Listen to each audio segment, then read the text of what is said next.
Hello everyone, welcome to Greeshma's learning space. നമ്മുടെ NTPCയുടെ graduate ലെവലായാലും അണ്ടർ ഗ്രാജുവേറ്റ് ലെവലായാലും എക്സാമിന് പ്രിപ്പയർ ചെയ്യുന്നവർക്ക് യൂസ്ഫുൾ ആയിട്ടുള്ള ഒരു സെക്ഷനാണ്. അതായത് പ്രീവിയസ് ഇയർ ക്വസ്റ്റ്യൻ പേപ്പേഴ്സ് വെച്ചിട്ട് നമ്മളൊരു അനാലിസിസ് നടത്തി പഠിക്കുവാണ്. അപ്പോൾ നമുക്ക് ഇന്ന് കുറച്ച് ക്വസ്റ്റ്യൻസ് ചെയ്യാം. അതിൽ ഒന്നാമത്തെ ക്വസ്റ്റ്യൻ ഇതാണ്: find the value of k if the quadratic equations 2x² plus kx plus 8 is equal to 0 and 3x square plus 4x plus 12 is equal to 0 have both roots common എന്നാണ് question. രണ്ട് quadratic ഇക്വേഷൻസിന് common Roots ആണെന്ന് പറഞ്ഞാൽ ആ രണ്ട് quadratic ഇക്വേഷനും equal ആണെന്നാണ് meaning. അതായത് 2x² plus kx plus 8 എന്ന് പറഞ്ഞ ഇസ് ഈക്വൽ ടു 0 എന്ന് പറഞ്ഞ ക്വാഡ്രാറ്റിക് ഇക്വേഷൻ തന്നെ ആവണം 3x² plus 4x plus 12 is equal to 0 എന്ന് പറയുന്ന quadratic equation. So within seconds ചെയ്യാനായിട്ട് ഇത്രയേ ഉള്ളൂ പരിപാടി. ഈ രണ്ട് കോഎഫിഷ്യൻറ്റും ഈക്വൽ ആക്കുക. x² കോഎഫിഷ്യൻറ്റ് ഇവിടെ 2 ആണ്, ഇവിടെ 3 ആണ്. സോ അങ്ങോട്ടും ഇങ്ങോട്ടും മൾട്ടിപ്ലൈ ചെയ്താൽ മതിയല്ലോ ഈക്വൽ ആക്കാനായിട്ട്. ഇവിടെ മൊത്തത്തിൽ 3 കൊണ്ട് മൾട്ടിപ്ലൈ ചെയ്യുക, ഈ ഇക്വേഷനെ മൊത്തത്തിൽ 2 കൊണ്ട് മൾട്ടിപ്ലൈ ചെയ്യുക. ചെയ്ത് നോക്കാം, മൾട്ടിപ്ലൈ ചെയ്ത് നോക്കാം. So 6x² plus 3 into kx plus 24 is equal to 0 എന്ന് വരും. അതുപോലെ ഇവിടെ 2 കൊണ്ട് മൾട്ടിപ്ലൈ ചെയ്യുമ്പോൾ 6x² plus 4 into 2 8x plus 12 into 2 24 is equal to 0 എന്ന് വരും. നോക്കേ, ഇപ്പം നോക്കേ 6x² 24 0 0 എന്ത് മാത്രമേ ഉള്ളൂ ഇവിടെ കിടക്കുന്ന 3kxും ഇവിടെ എന്താ കിടക്കുന്ന 8xും. സോ എക്സിൻ്റെ കോഎഫിഷ്യൻറ്റ് 3k എന്ന് പറയുന്നതാണ് ഒരിടത്തെങ്കിൽ 8 ആണ് അടുത്തടുത്ത്. സോ അത് രണ്ടും ഈക്വൽ ആവണം. So k is equal to 8/3. ഇത്രയും ചെയ്യാനായിട്ട് നമുക്ക് വിത്തിൻ സെക്കൻഡ്സ് മതി. അതായത് ക്വാഡ്രാറ്റിക് ഇക്വേഷൻസ് ഒന്നും സോൾവ് ചെയ്യാനൊന്നും നിൽക്കണ്ട. അല്ലാതെ b² - 4ac അങ്ങനെ ഒരു പരിപാടിയിലോട്ടും പോകണ്ട. നേരെ നമുക്ക് സോൾവ് ചെയ്തെടുക്കാനായിട്ട് പറ്റും. ക്ലിയർ ആണല്ലോ? നമുക്ക് ഈ അടുത്ത ചോദ്യം നോക്കാം.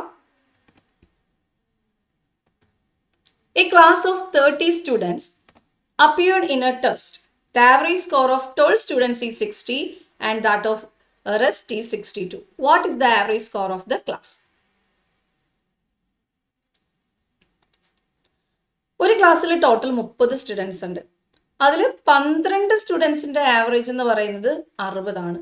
ബാക്കി എത്ര പേരുണ്ട്? 18 സ്റ്റുഡൻസിൻ്റെ ആവറേജ് എന്ന് പറയുന്നത് 62 ആണ്. അങ്ങനെയാണ് ടോട്ടൽ സ്റ്റുഡൻസിൻ്റെ ആവറേജ് ആണ് കണ്ടുപിടിക്കേണ്ടത്. ഒരു ക്ലാസ്സിൽ 12 സ്റ്റുഡൻസ് ഉണ്ട്. 12 സ്റ്റുഡൻസിൻ്റെ ആവറേജ് 60 ആണ്.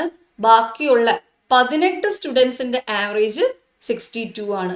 അങ്ങനെയാണ് ആ ക്ലാസ്സിലെ ടോട്ടൽ ആവറേജ് ആണ് നമുക്ക് കണ്ടുപിടിക്കേണ്ടത്. സോ എന്താ ചെയ്യേണ്ടതെന്ന് വെച്ചാൽ 60 ആവറേജ് ഉള്ള കുറേ കുട്ടികളെയും 62 ആവറേജുള്ള കുറേ കുട്ടികളെയും കൂടെ മിക്സ് ചെയ്യുന്നു. നമുക്കതുകൊണ്ട് അലിഗേഷൻ അപ്ലൈ ചെയ്യാം.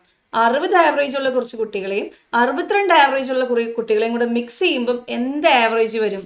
ആ ഒരു മിഡിൽ വാല്യൂ ആണ് നമുക്ക് കണ്ടുപിടിക്കേണ്ടത്. ആ നടുക്കുള്ള ഡേറ്റയാണ് നമുക്ക് കണ്ടുപിടിക്കേണ്ടത്. 60 ആവറേജും 62 ആവറേജും കൂടെ കമ്പൈൻ ചെയ്യുമ്പോൾ ഉള്ള ആവറേജ് ആണ് കണ്ടുപിടിക്കേണ്ടത്. സോ നമുക്കറിയാം 60 ആവറേജ് ഉള്ള 12 കുട്ടികളുണ്ടെങ്കിൽ 62 ആവറേജ് ഉള്ള 18 കുട്ടികളുണ്ട്. സോ ഒന്ന് റേഷ്യോ ആക്കി കഴിഞ്ഞാൽ ഒന്ന് സിംപ്ലിഫൈ ചെയ്യാവേ. 12:18 നമുക്ക് 6 കൊണ്ട് കട്ട് ചെയ്താൽ 2:3 എന്ന് വരും. 12 എന്ന് പറഞ്ഞാൽ 6 into 2 ആണ്. 18 എന്ന് പറഞ്ഞാൽ 6 into 3 ആണ്. സോ 6 കൊണ്ട് കട്ട് ചെയ്ത് 2ഉം 3ഉം കിട്ടി. ഇനി എന്താ ചെയ്യേണ്ടതെന്ന് വെച്ചാൽ ഇത് രണ്ടും കൂടെ മൾട്ടിപ്ലൈ ചെയ്യാം. എത്ര വരും? 120. ഇത് രണ്ടും കൂടെ മൾട്ടിപ്ലൈ എത്ര വരും? പ്ലസ് 186 ഡിവൈഡഡ് ബൈ ഇത് രണ്ടും കൂടെ ആഡ് ചെയ്ത് ഡിവൈഡ് ചെയ്യുക. 2 + 3 5. എന്താ ചെയ്യേണ്ടത്? 60 into 2ൻ്റെ കൂടെ 62 into 3 ചെയ്തിട്ട് ആഡ് ചെയ്തിട്ട് 2 + 3 5 കൊണ്ട് ഡിവൈഡ് ചെയ്യാം. സോ ആഡ് ചെയ്തിട്ട് ഡിവൈഡ് ചെയ്യാം, അല്ലെങ്കിൽ ഇവിടെ ഇട്ടും ഡിവൈഡ് ചെയ്യാം കേട്ടോ. 120യും 5ഉം കൂടെ ഡിവൈഡ് ചെയ്ത് കഴിഞ്ഞാൽ നമുക്ക് എത്ര വരും? 24 വരും. നമുക്കറിയാലോ. അതുപോലെ ഇവിടെ 3 into 5 15 36 7 into 5 35 balance 1 2 into 5 10 37.2. So ഇത് ആഡ് ചെയ്ത് നോക്കി 24 + 37.2 എത്ര വരും? 61.2. ആൻസർ ഓപ്ഷൻ എ ആണ്. അപ്പോൾ ഒന്നും ഒരു ഐഡിയയും ഇല്ലാത്തവർക്ക് വേണ്ടി ഞാൻ ഇതൊന്ന് റിപ്പീറ്റ് ചെയ്യാം. ഇത് ഓൾറെഡി അറിയാവുന്നവർ അടുത്ത ക്വസ്റ്റ്യനിലോട്ട് പോകാം കേട്ടോ. ആവറേജിനെ നമുക്ക് അലിഗേറ്റ് ചെയ്യാൻ പറ്റും. ഇപ്പോൾ കുറച്ച് ഗേൾസിൻ്റെ ആവറേജ് അറിയാം, കുറച്ച് ബോയ്സിൻ്റെ ആവറേജ് അറിയാം, ടോട്ടൽ ആവറേജ് കണ്ടുപിടിക്കണം. ഇങ്ങനെയുള്ള ചോദ്യങ്ങൾ നമുക്ക് അലിഗേഷൻ ചെയ്യാൻ പറ്റും. ഇവിടെ 60 ആവറേജ് ഉള്ള കുറേ കുട്ടികളുണ്ട്, 62 ആവറേജ് ഉള്ള കുറേ കുട്ടികളുണ്ട്. 60 ആവറേജ് ഉള്ള കുട്ടികളെയും 62 ആവറേജ് ഉള്ള കുട്ടികളെയും കൂടെ മിക്സ് ചെയ്യുമ്പോൾ ഈ 60നും 62നും ഇടയ്ക്കുള്ള വാല്യൂവേ ആൻസർ ആയിട്ട് വരുള്ളൂ. മനസ്സിലായോ? അതായത് ഈ ഓപ്ഷനിൽ നിന്ന് തന്നെ 59 എന്ന് പറഞ്ഞ ഓപ്ഷൻ വരില്ല, 62.2 എന്ന് പറഞ്ഞൊരു ഓപ്ഷൻ വരില്ല. 62-ൽ കൂടുതലുള്ള ഒരു ആൻസർ നമുക്ക് കിട്ടില്ല, 60-ൽ കുറഞ്ഞൊരു ആൻസർ നമുക്ക് കിട്ടില്ല. 60 പോയിന്റ് സംതിങ് ആവാം, 61 പോയിന്റ് സംതിങ് ആവാം, മാക്സിമം അത്രേ പറ്റുള്ളൂ. 62-ൽ കൂടാനും പാടില്ല, 60-ൽ കുറയാനും പറ്റില്ല. സോ ഓപ്ഷൻ എയോ ഓപ്ഷൻ ഡിയോ ആണ് നമുക്ക്, ഓപ്ഷൻ എയോ ഓപ്ഷൻ സി എ മാത്രം, 1ഉം 3ഉം മാത്രമേ നമുക്ക് പോസിബിലിറ്റി ഉള്ളൂ. ആ ഒരു ക്വസ്റ്റനിൽ ഉറപ്പായിട്ടും നമുക്ക് 2ഉം 4ഉം നെഗ്ലക്ട് ചെയ്ത് കളയാൻ പറ്റും. ഇനി ഇതെങ്ങനെയാണ് ചെയ്യേണ്ടതെന്ന് വെച്ചാൽ, നമ്മൾ മിക്സ് ചെയ്യുന്ന സാധനങ്ങളെ ആദ്യം എടുക്കണം. 60 ആവറേജ് ഉള്ളവരെയും 62 ആവറേജ് ഉള്ളവരെയും എടുത്തിട്ട് മിക്സ് ചെയ്യണം. മിക്സ് ചെയ്യുമ്പം എത്ര ആവറേജ് കിട്ടും അതാണ് നമുക്ക് കണ്ടുപിടിക്കേണ്ടത്. സോ നമുക്ക് അലിഗേഷൻ ചെയ്യുന്ന മെത്തേഡ് എന്താ? നമ്പർ, ആവറേജിനെ അലിഗേറ്റ് ചെയ്യുമ്പോൾ നമ്പറിന്റെ റേഷ്യോ വേണം എഴുതാൻ. ഇവിടെ 12 കുട്ടികളുണ്ട്, ഇവിടെ 18 കുട്ടികളുണ്ട്. 12 കുട്ടികളാണ് 60 ആവറേജ് ഉള്ളത്, 18 കുട്ടികളാണ് 62 ആവറേജ് ഉള്ളവരുള്ളത്. ഒന്ന് ചെറുതാക്കിയ 6 കൊണ്ട് കട്ട് ചെയ്ത 2 6 ഉണ്ട്, ഇവിടെ 6 കൊണ്ട് കട്ട് ചെയ്ത 3 6 ഉണ്ട്. സോ 2:3 എന്ന് വരും. സോ ഇനി നടുക്കത്ത് ഈ portion let it be X. X കണ്ടുപിടിക്കാൻ നിങ്ങൾ എന്താ ചെയ്യേണ്ടത്? 60 × 2. 60 × 2 എത്ര? 120 പ്ലസ് 62 × 3. 62 × 3 എത്ര വരും? 186 ഡിവൈഡഡ് ബൈ 2 + 3 എത്ര വരും? 5. സോ ആഡ് ചെയ്യുമ്പോൾ നമുക്ക് 6 3 306/5 എന്ന് വരും. So 6 × 5 30, 1 × 5 5, balance 1, 2 × 5 10. സോ ആൻസർ 61.2 എന്ന് കിട്ടും. ഇപ്പം ക്ലിയർ ആണല്ലോ? ഇതാണ് നമ്മൾ ചെയ്യുന്ന മെത്തേഡ്. അപ്പോൾ കുറച്ച് ഡേറ്റാസ് കമ്പൈൻ ചെയ്യുന്ന പ്രോബ്ലംസ്, അത് ആവറേജിൽ ചോദിച്ചാലും അലിഗേഷൻ ചെയ്താൽ മതി. അപ്പോൾ അത്രയും കാര്യങ്ങൾ ക്ലിയർ ആണല്ലോ? അപ്പോൾ നമുക്ക് അടുത്ത ചോദ്യത്തിലോട്ട് പോവാം. The average of first 14 whole numbers, natural numbers ഉണ്ട്, whole numbers ഉണ്ട്, prime numbers ഉണ്ട്, rational numbers ഉണ്ട്, irrational numbers ഉണ്ട്, അങ്ങനെ കുറേ നമ്പേഴ്സ് ഉണ്ട് അല്ലേ? ഒരു ആവറേജ് കണ്ടുപിടിക്കാൻ ചോദിക്കാൻ ചിലപ്പോൾ പ്രൈം നമ്പേഴ്സിൻ്റെ ആവറേജ് ചോദിക്കാം. ഉറപ്പായിട്ടും ഇനി വരാൻ പോണ NTPC എക്സാമിന് പ്രിപ്പയർ ചെയ്യുന്നവർ ആദ്യത്തെ 10 20 പ്രൈം നമ്പേഴ്സിൻ്റെ ആവറേജ് അങ്ങനെ ഒരു ചോദ്യം പ്രതീക്ഷിക്കാവുന്നതാണ്. അതുപോലെ നാച്ചുറൽ നമ്പേഴ്സിൻ്റെ ആവറേജ്, അതുപോലെ ഹോൾ നമ്പേഴ്സിൻ്റെ ആവറേജും പ്രതീക്ഷിക്കാവുന്നതാണ്. ആവറേജ് ഓഫ് 14 ഹോൾ നമ്പേഴ്സ് എന്നല്ലേ പറഞ്ഞേക്കുന്നത്. ഹോൾ നമ്പേഴ്സ് സ്റ്റാർട്ട് ചെയ്യുന്നത് എവിടുന്നാ? 0-ൽ നിന്നാണ് അല്ലേ? അപ്പോൾ 0 1 2 3 അങ്ങനെ 13 നമ്പേഴ്സ് ആകുമ്പോഴത്തേക്കും 14 എണ്ണം ആയില്ലേ? 1 2 3 സ്റ്റാർട്ട് ചെയ്യുമ്പോൾ 14 വരെയാണ് നാച്ചുറൽ നമ്പേഴ്സ് 14 നമ്പേഴ്സ് എന്ന് പറയുന്നത്. 0-ന് സ്റ്റാർട്ട് ചെയ്യുമ്പോൾ 13 നമ്പർ മതി അല്ലേ? So average of first 13 whole numbers കണ്ടുപിടിക്കാൻ ഫസ്റ്റ് നമ്പറും ലാസ്റ്റ് നമ്പറും കൂടെ ആഡ് ചെയ്തിട്ട് ബൈ 2 ചെയ്താൽ മതി. 13 + 0/2 എന്ന് വരും. ദാറ്റ് ഈസ് 13/2 ആണ്. 13/2 എന്ന് പറയുമ്പോൾ എത്ര വരും? 6.5. സോ ഇനി സിമ്പിളായിട്ട് പറഞ്ഞു കഴിഞ്ഞാൽ ആദ്യത്തെ ഫസ്റ്റ് 14 ഹോൾ നമ്പേഴ്സിന്റെ ആവറേജ് കണ്ടുപിടിക്കാൻ ചോദിച്ചു കഴിഞ്ഞാൽ 13/2 എടുത്താൽ മതി, 6.5.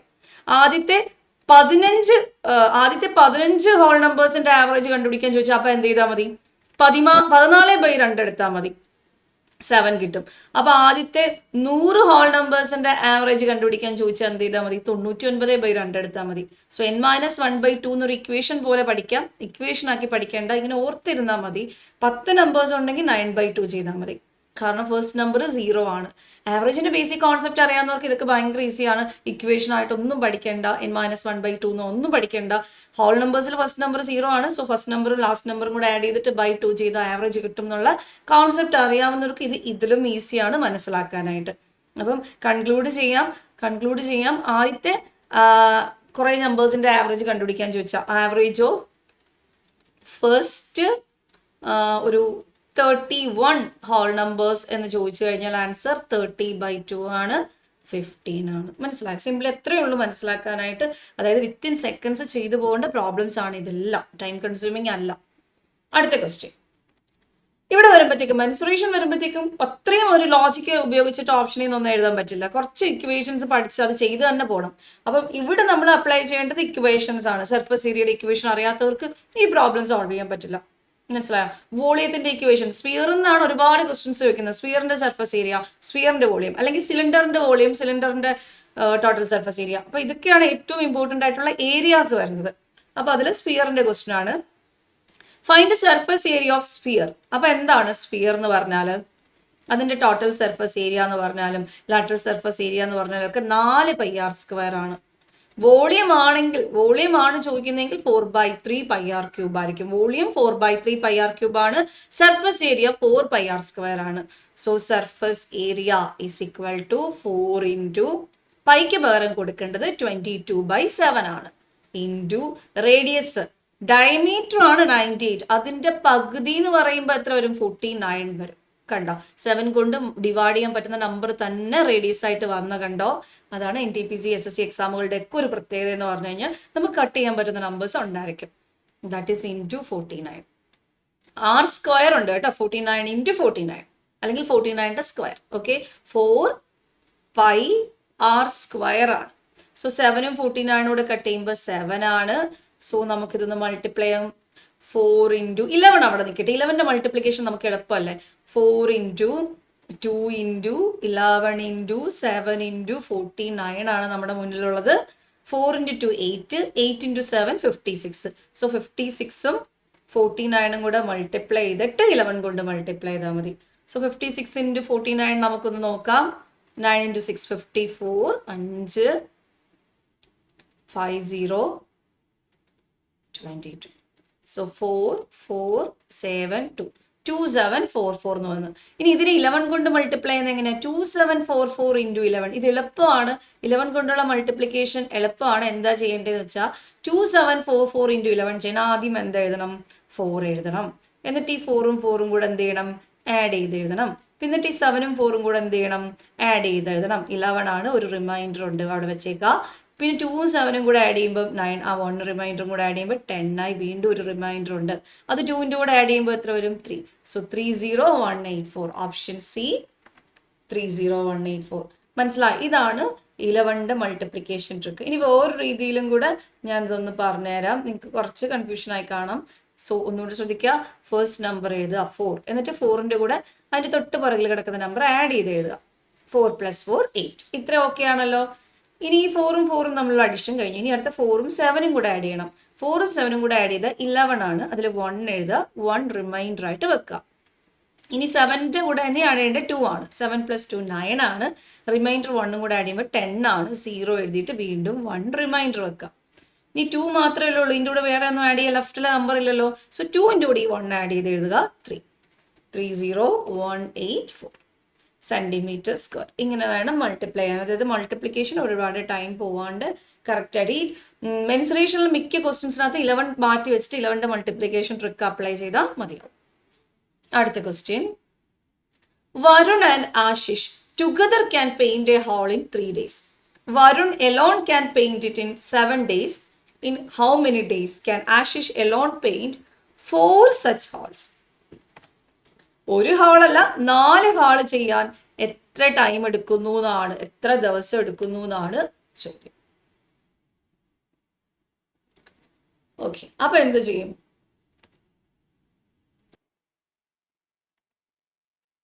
നമ്മൾ എപ്പോഴും ടൈം ആൻഡ് വർക്കിന്റെ ക്വസ്റ്റ്യൻസ് ചെയ്യുന്നത് എങ്ങനെയാ? വരുണുണ്ട്, ആശിഷ് ഉണ്ട്, വരുണും ആശിഷും കൂടെ ചേർന്നൊരു വർക്ക് ചെയ്യുന്നു എന്നുള്ള രീതിയിലാണ് ക്വസ്റ്റ്യൻ വന്നിരിക്കുന്നത്. വരുണും ആശിഷും കൂടെ ചേർന്ന് 3 ദിവസം കൊണ്ട് ചെയ്യുന്ന വർക്ക് വരുണിന് ഒറ്റയ്ക്ക് ചെയ്യാൻ 7 ദിവസം വേണം. അങ്ങനെയാണെങ്കിൽ ആശിഷിന് ഒറ്റയ്ക്ക് ചെയ്യാൻ എത്ര ദിവസം വേണ്ടി വരും? ആദ്യം അത് കണ്ടുപിടിക്കാം. ഒരു ഹാളിന്റെ കാര്യമാണ് നമ്മൾ കണ്ടുപിടിക്കാൻ പോണത്. സോ വരുൺ ഒരു ഹാള് പെയിന്റ് ചെയ്യാൻ 7 days എടുക്കും. ആശിഷ് ഒരു വോള് പെയിന്റ് ചെയ്യാൻ എത്ര ദിവസം എടുക്കുമെന്ന് നമുക്ക് അറിയില്ല. ഇനി വരുണും ആശിഷും കൂടെ ചേർന്ന് ഒരു ഹാള് പെയിന്റ് ചെയ്യാൻ 3 ദിവസം എടുക്കും. അപ്പൊ നമുക്ക് ഒരു ഹാള് പെയിന്റ് ചെയ്യാൻ ആശിഷിന് എത്ര ദിവസം എടുക്കുന്നു നോക്കാം. ഇൻറ്റു 4 ചെയ്താൽ മതിയല്ലോ. 4 ഹാള്, ഒരു ഹാളിന് 10 ദിവസം ആണെങ്കിൽ 4 ഹാളാകുമ്പോൾ 40 ദിവസം അല്ലേ. സോ അത് ലാസ്റ്റ് ഒരു ഇൻറ്റു 4 ചെയ്താൽ മതിയാവും. സോ ഞാനിവിടെ വർക്ക് അസ്യൂം ചെയ്യുകയാണ്. ഇവിടെ 7ഉം 3ഉം ആണെങ്കിൽ അതിന്റെ പ്രോഡക്റ്റായി 21 നമുക്ക് വർക്കായിട്ട് എടുക്കാം. 7ഉം 3ഉം ആണെങ്കിൽ അതിന്റെ പ്രോഡക്റ്റായി 21 നമുക്ക് വർക്ക് എടുക്കാം. സോ ടൈം എന്ന് പറയുന്നത് കൊണ്ട് അടുത്ത് നമുക്ക് വേണ്ടത് എഫിഷ്യൻസി ആണ്. സോ 7 × 3 ആണ് 21, അതുപോലെ 3 × 7 ആണ് 21. ഈ പ്രോഡക്റ്റ് എപ്പോഴും ആ 21 കിട്ടണം. 7 × 3 3 × 7. നോക്കിയേ, വരുണിന്റെ എഫിഷ്യൻസി 3 ആണ്. വരുണിന്റെയും ആശിഷിന്റെയും കൂടെ എഫിഷ്യൻസി 7 ആണ്. അപ്പൊ ബാക്കി 4 എഫിഷ്യൻസി ആണ് ആശിഷിനുള്ളത്. സോ 3 + 4 ആണ് 7. വരുണും ആശിഷും കൂടെ ചേർന്ന എഫിഷ്യൻസി ആണ് 7. സോ നമുക്ക് ഈ ഡേറ്റ എന്ത് കിട്ടും? ഈ 7 ഇൻറ്റു 3 21, 3 ഇൻറ്റു 7 21, അതുപോലെ ഈ ഡേറ്റ ഇൻറ്റു 4 21 കിട്ടണം. സോ ആ ടൈം എന്ന് പറയുന്നത് 21/4 കിട്ടും. അപ്പോൾ ഒരു വർക്ക് ചെയ്യാൻ, ഒരു ഹാള് വർക്ക് ചെയ്യാൻ, പെയിൻറ് ചെയ്യാൻ 21/4 ആണെങ്കിൽ 4 ഹാളാകുമ്പോഴത്തേക്കും ഇൻറ്റു 4 ചെയ്താൽ മതി. So answer 21 days. Option D 21 days എന്ന് വരും ആൻസർ. ക്ലിയർ ആണോ? അടുത്ത ക്വസ്റ്റ്യൻ നോക്കാം. If Ishwar covers 721 km in boat in 42 hours against the stream and he takes 50 hours with the stream, then find the speed of the stream. If Ishwar covers 721 km in a boat in 42 hours എന്നാ പറയുന്നത്. 721 kilometre എഗാൻസ്റ്റ് stream പോവാൻ 42 മണിക്കൂറും എടുത്തു and with the stream വരാൻ 15 മണിക്കൂറും എടുത്തു. അങ്ങനെയാണെങ്കിൽ speed of the stream ആണ് ചോദിച്ചേക്കുന്നത്. USD മെത്തേഡിൽ എഴുതുവാണെങ്കിൽ ടൈമിൻ്റെ ഡേറ്റ് തന്നിട്ടുണ്ട്. അങ്ങോട്ട് പോകാൻ 42 മണിക്കൂർ, ഇങ്ങോട്ട് വരാൻ 15 മണിക്കൂർ. അങ്ങനെയാണെങ്കിൽ സ്പീഡിൻ്റെ റേഷ്യോ തിരിച്ചായിരിക്കും. അങ്ങോട്ട് പോകാൻ 15 ആണെങ്കിൽ ഇങ്ങോട്ട് വരാൻ 42. 3 വെച്ചൊന്ന് കട്ട് ചെയ്യാൻ പറ്റും അല്ലെ? 5:2 ഇവിടെ 3 വെച്ച് കട്ട് ചെയ്യുമ്പോൾ 14. സോ 5:14 ആണ് അപ്സ്ട്രീം ഡൗൺ സ്ട്രീം സ്പീഡ്. ഇത് 5ഉം ഇത് 14 ആണെങ്കിൽ ആഡ് ചെയ്ത് ബൈ 2 ചെയ്താൽ ഇത് കിട്ടും. 19/2 കിട്ടും. 19/2 എന്ന് പറയുമ്പോഴത്തേക്കും എത്ര വരും? 9.5 വരും. ഈ ഗ്യാപ്പാണ്, ഈ ഡിഫറൻസ് ആണ് താഴെ എഴുതേണ്ടത്. 4.5. ഇതാണ് നമ്മുടെ USD മെത്തേഡ്. അപ്സ്ട്രീം സ്പീഡ് എഴുതി, ഡൗൺ സ്ട്രീം സ്പീഡ് എഴുതി, ആഡ് ചെയ്ത് ബൈ 2 ചെയ്ത് എഴുതിയാൽ സ്റ്റിൽ വാട്ടറിലുള്ള സ്പീഡ് കിട്ടും. ഡിഫറൻസ് എടുത്തിട്ട് ബൈ 2 ചെയ്ത് എഴുതി കഴിഞ്ഞാൽ സ്ട്രീമിൻ്റെ സ്പീഡ് കിട്ടും. അല്ലെങ്കിൽ ഗ്യാപ്പ് എടുത്താലും മതി. സോ അപ്പോൾ ഇത്രയൊക്കെയാണ് നമ്മുടെ സ്പീഡുകൾ. അപ്സ്ട്രീം പോയത് 5x ആണെങ്കിൽ ഡൗൺ സ്ട്രീം പോയത് 14x ആണ്, സ്ട്രീമിൽ പോയത് 4.5x ആണ്. കാരണം ഇതെല്ലാം റേഷ്യോ ആണ് കേട്ടോ, അതുകൊണ്ട് x ഇട്ട് ഞാൻ പറഞ്ഞത്. നമുക്കിനി ആവറേജ് സ്പീഡിൻ്റെ ഇക്വേഷനിലോട്ട് ഇതിനെ ഒന്ന് കണക്ട് ചെയ്ത് ആൻസറായി. ആവറേജ് സ്പീഡ് എന്ന് പറഞ്ഞാൽ total distance by total time ആണ്. ആവറേജ് സ്പീഡ് എന്ന് പറഞ്ഞാൽ total distance by total time ആണ്. ഇവിടെ അങ്ങോട്ട് 721, ഇങ്ങോട്ട് 721. അപ്പോൾ 721 സഞ്ചരിച്ചു. അതിൻ്റെ അടുത്ത ടൈം അങ്ങോട്ട് 42 മണിക്കൂർ, ഇങ്ങോട്ട് 15 മണിക്കൂർ, 57 മണിക്കൂർ എടുത്തു. So total distance by total time ചെയ്താൽ ആവറേജ് സ്പീഡ് കിട്ടും. പിന്നെ എങ്ങനെ ആവറേജ് സ്പീഡ് കിട്ടുന്നത്? ഡിസ്റ്റൻസ് ഈക്വൽ ആണെങ്കിൽ 2xy/x+y ചെയ്താലും ആവറേജ് സ്പീഡ് കിട്ടും. 2xy/x+y. 2 ഇൻറ്റു അങ്ങോട്ട് പോയ speed let it be 5x. അങ്ങോട്ട് പോയ സ്പീഡ് 5x ആണെങ്കിൽ തിരിച്ചു വന്ന സ്പീഡ് 14x ആണ്. Divided by 5x plus 14x. 5x plus 14x 19x. So ഇത് സോൾവ് ചെയ്താൽ നിങ്ങൾക്ക് എക്സ് കിട്ടും. എക്സ് കിട്ടിക്കഴിഞ്ഞാൽ 4.5x കണ്ടുപിടിച്ചാൽ മതി, നമ്മുടെ ആൻസർ ആവും. അപ്പോൾ ഇനി സിംപ്ലിഫിക്കേഷനേ ഉള്ളൂ. അതായത് ബോട്ട് ആൻഡ് സ്ട്രിംഗ് കോൺസെപ്റ്റ് തീർന്നു. ഇനി നിങ്ങൾ എന്ത് ചെയ്യണം? സിംപ്ലിഫൈ ചെയ്യണം. സിംപ്ലിഫിക്കേഷൻ ഫാസ്റ്റ് ആയിരിക്കണം, അല്ലെങ്കിൽ നമുക്ക് ഒരുപാട് ടൈം പോകും. എക്സും ക്യാൻസലായി. 19 ഇൻറ്റു 3 ആണ് 57. ഈ രണ്ടും ക്യാൻസലായി. സോ നമുക്ക് x is equal to 721 by ഒരു 5 ഉണ്ട്, ഒരു 14 ഉണ്ട്, ഒരു 3 ഉണ്ട്. ഇനി നമുക്ക് വേണ്ടത് 4x ആയതുകൊണ്ട് 4x തന്നെ കണ്ടുപിടിക്കാം. ഇൻറ്റു 4 ചെയ്യുവാണ്. അപ്പോൾ ഇവിടെ ഇൻറ്റു 4. ഇതായിരിക്കും നമ്മുടെ ആൻസർ വരുന്നത്. സോ നമുക്കിത് 7 കൊണ്ട് കട്ട് ചെയ്ത് കഴിഞ്ഞാൽ 2 ഇൻറ്റു 7 ആണ്. ഇവിടെ 103 എന്ന് വരും. ഇനി ഈ 2ഉം 4ഉം കൂടെ കട്ട് ചെയ്ത് ഇവിടെ 2 ആണ്. ഇത്രയൊക്കെ അല്ലേ ഉള്ളൂ നമുക്ക് കട്ട് ചെയ്യാൻ. വേറെ എന്തെങ്കിലും ഉണ്ടോ? 4.5 ആയിരുന്നു അല്ലേ? അപ്പോൾ 4.5 ആയിരുന്നു, സോറി. ഇൻറ്റു 4.5x ആണ് നമുക്ക് വേണ്ടത്. 4.5x. സോ ഇൻറ്റു 4.5 ആണ്. ഓക്കെ, അങ്ങനെയാണെങ്കിൽ നമുക്ക് നേരത്തെ പോലെ ഇവിടെ 2 വെച്ച് കട്ട് ചെയ്തു. ഇത് എത്ര വരും? 5 ഇൻറ്റു 2 10, 10 ഇൻറ്റു 3 30. അപ്പോൾ 4.5/30. സോ ലാസ്റ്റ് ഒന്നുകൂടെ എഴുതാം. 103 ഇൻറ്റു 4.5/30. 15 കൊണ്ട് കട്ട് ചെയ്താൽ 3 15 45, 2 15 30. ഇവിടെ ഒരു ഡെസിമൽ ഉണ്ടായിട്ട് 0.3. സോ മൾട്ടിപ്ലൈ ചെയ്യുമ്പോൾ 309/2 എന്ന് വരും. 309/2 എന്ന് പറയുമ്പോൾ 15.45. സോ ആൻസർ 15.45 km/h ആണ് ആൻസർ വരുന്നത്. ഓപ്ഷൻ 4. അപ്പോൾ ഇവിടെ ഈ ഒരു ടൈപ്പ് ക്വസ്റ്റ്യൻസ് പ്രാക്ടീസ് ചെയ്യാത്ത ഒരാൾക്ക് ഇത് ഒരുപാട് ടൈം കൺസ്യൂമിങ് ആയിരിക്കും.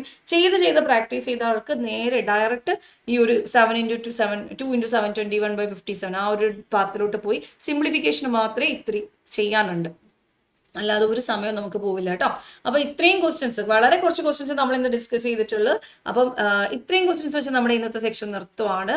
അപ്പം ഇതിൻ്റെയൊക്കെ ബേസിക് ക്ലാസ്സുകൾ നിങ്ങൾക്ക് വേണമെങ്കിൽ ഉറപ്പായിട്ട് നിങ്ങൾ കമൻറ്റ് ചെയ്യുക. അപ്പം USD മെത്തേഡ് അറിയാത്തവർക്ക് ബോട്ട് ആൻഡ് സ്ട്രീംസിൻ്റെ USD മെത്തേഡിൻ്റെ ക്ലാസ് വേണമെങ്കിൽ കമൻറ്റ് ചെയ്യുക. ഉറപ്പായിട്ട് ഞാൻ അതിൻ്റെ സെക്ഷൻസ് ചെയ്യുന്നതായിരിക്കും. ഇപ്പം നമ്മൾ ബേസിക് ക്ലാസ്സുകൾ സ്റ്റാർട്ട് ചെയ്തിട്ടുണ്ട്, ആവറേജിൻ്റെ ക്ലാസ് സ്റ്റാർട്ട് ചെയ്തിട്ടുണ്ട്, റേഷ്യോയും കുറച്ച് സ്റ്റാർട്ട് ചെയ്തിട്ടുണ്ട്. അപ്പോൾ ആവറേജിൻ്റെ ഒരു ക്ലാസ് കഴിഞ്ഞു, ആവറേജിൻ്റെ സെക്കൻഡ് ക്ലാസ് ഉടനെ അപ്ലോഡ് ചെയ്യുന്നതായിരിക്കും. അതുപോലെ നിങ്ങൾക്ക് ഏതെങ്കിലും സ്പെസിഫിക് ചാപ്റ്റേഴ്സ് ആവശ്യമുണ്ടെങ്കിൽ കമൻറ്റ് ചെയ്യാം കേട്ടോ. അപ്പോൾ thank you all, thank you so much, by.